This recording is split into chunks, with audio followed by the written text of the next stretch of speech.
Hello everybody, Ben here from Happy Hannon Studios, coming at you live from the studio in Manitowoc, Wisconsin, famous for Cedar Crest ice cream.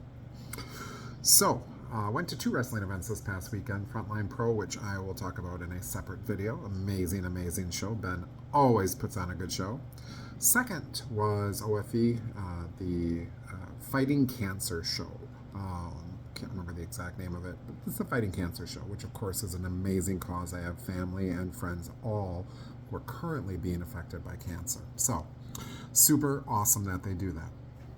I have not been to an OFE show ever, not since it's been called OFE. I did go to Eric Tyler's first ever show in Sheboygan many years ago. So, the show itself, spectacular. Wrestling action was spectacular. The wrestlers put on a hell of a show. Did not know storylines for a lot of it because, of course, the shows are spread out, so not a lot of huge storylines that I was very aware of. But again, the wrestlers I knew did amazing as always. Joey is spectacular. That he's still in Wisconsin wrestling here is as bad as Pete Rose not being in the Hall of Fame. It's just a crying shame because Joey deserves to be in the big leagues. So glad he's not because he's here, but deserves to be in the big leagues.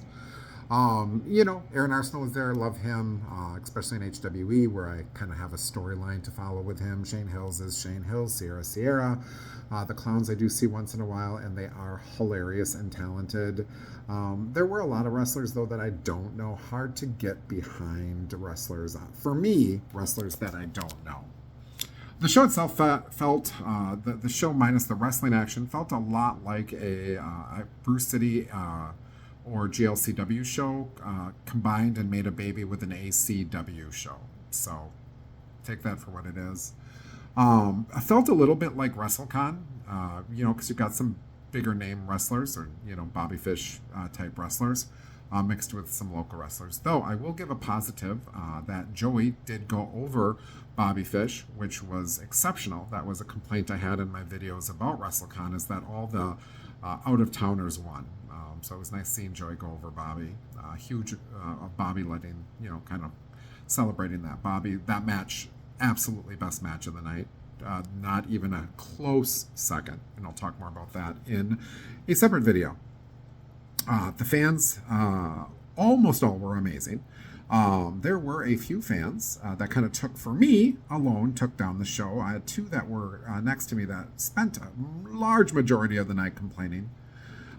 Which I thought was silly because you're at a wrestling show.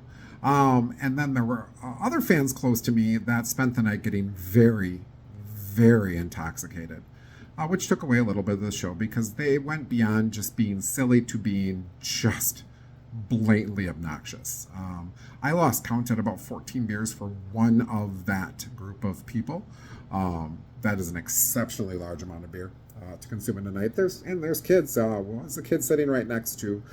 Again, only for me, in my view, did it take away a little bit from the show. So, probably we'll talk more about the matches in a later video. Again, not knowing the people very well, kind of a disservice to try to review them, but I will post pictures and videos and talk a little bit about it there. I will do a match of the night and most impressive performer because they're of a wrestler I know. So, however, then we have to get to what happened after the show. So I feel that, quite honestly, I go to Eric's shows, and Eric maybe has cursed me because first show that I ever went to was his first show. I was the photographer.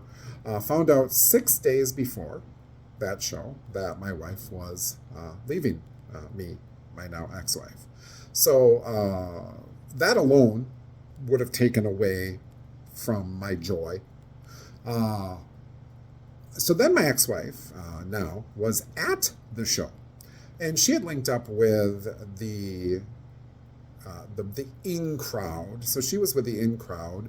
So guess what that made me? That made me the out crowd. Now Eric tried his gosh darn best to be kind to me, but what was he supposed to do? However, then I found out at that show, or had confirmed at that show, that my wife had hooked up with more than the in crowd at the show, but had hooked up with a performer at the show, and that's all I'm going to say about that. But as you could probably assume, then that took away even more joy from the show to have to see rubbed in face. So that was my first experience at an Eric show where he was the promoter. Followed that up with this show, which again, show was awesome, action was awesome. Fans, a couple around me maybe weren't so awesome, but all in all, the show was good. And some matches were spectacular. But then, again, this is where I think I'm cursed when going to Eric shows. I go out after the show, and my car wouldn't start. Now, this is a 2017 Ford Fusion, so we're not talking an old car where I would expect that, so I did not expect that.